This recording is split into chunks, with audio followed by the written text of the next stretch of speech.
Each year, about 2/3 of graduates with journalism or mass communications degrees are women, and yet the media industry is just 1/3 women, according to a report last year by Poynter. The Daily Hampshire Gazette recently named a new editor-in-chief, Brooke Hauser. She's the first female to permanently hold the post in the paper's 232-year history. And she sat down with me to talk in the studio. Actually, so I'm the first female editor appointed on a permanent basis, and right before me, my colleague Deborah Shervin was doing the job on an interim basis. She's retiring, She's retiring after 42 years.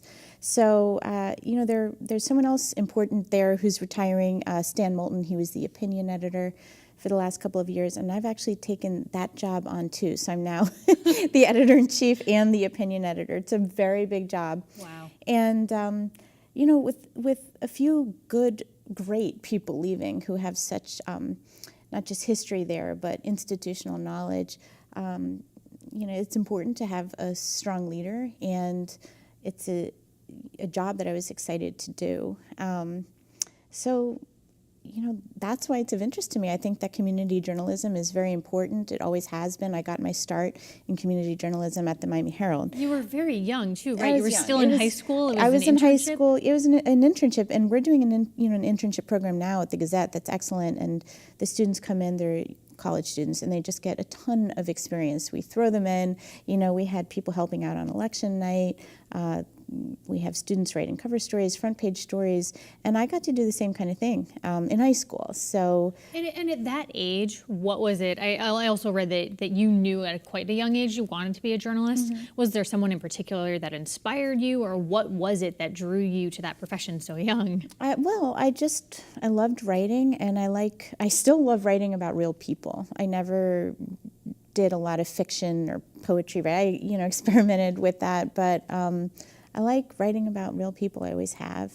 And even as a kid, like a real young kid, I had a flyer called Neighborhood News that was basically me knocking on my neighbors' doors and getting their stories for the day. I think it lasted one issue.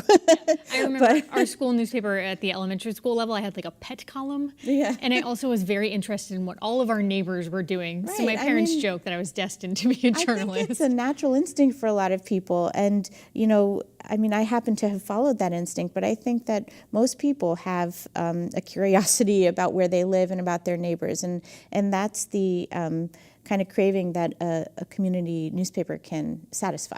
I also read, it was in the piece that the Daily Hampshire Gazette did when it was announcing your position, that one of the things that you like to do when people come into the newsroom is show them the printing press. Why is that something you like to do? Have you seen it? No, at the Berkshire Eagle, I've seen the press, and the North Adams Transcript before that, and it's awesome. It's just really cool. It's this enormous, this enormous blue Flexo printing press is the name of it. It's, I believe, made of steel. It takes up an entire room. You feel dwarfed by it when you're in that space. It came in pieces, I believe, from Italy, and and you just see these papers flying through it, and it's a very visceral feeling of, oh, we were working on this paper a couple hours ago, and here it is being printed on the page. So much of our information that we consume now is online, and of course the Gazette has a strong online presence, but again, it's just very satisfying to see something being made like that right in front of your eyes. There's ink, and there's paper, and there's workers, who are putting it all together, and that's the newspaper. You get to see it. You get to hold it. Yeah. When Scott Merzbach, am I saying his name correct? Yeah. Merzbach. When he interviewed you for that piece, you said something to him. You said, subscriptions are a form of activism that preserves meaningful checks and balances on institutions. How so? Well, we've been writing about campaign season for a long time now, and we're just trying to give our readers the most information that we possibly can about all of the candidates. We did endorsements at the time where we met with all of the candidates and asked them, questions, not just questions about their stances on specific political issues, but about, their personality, what makes them tick. And, we do what I would call checks and balances on politics, on business. We're watching the community. Not every story is, a rah story. We're writing critical stories when there are critical issues to explore. And it's such a fascinating time in Western Massachusetts politics with Right. so many open seats. I mean, it was just unprecedented. And now the number of women that it looks like will advance to the State House. What's that like for you? I know that your Twitter handle has journalist, feminist, optimist. Right, yeah. Maybe not in that order. I think it's really exciting. I mean, we endorsed,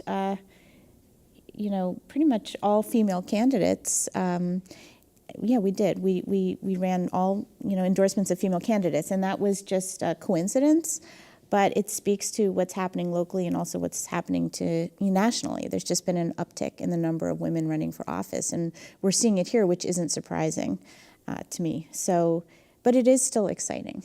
I know for you as editor, you're still coming on board to this, as you pointed out, quite large job.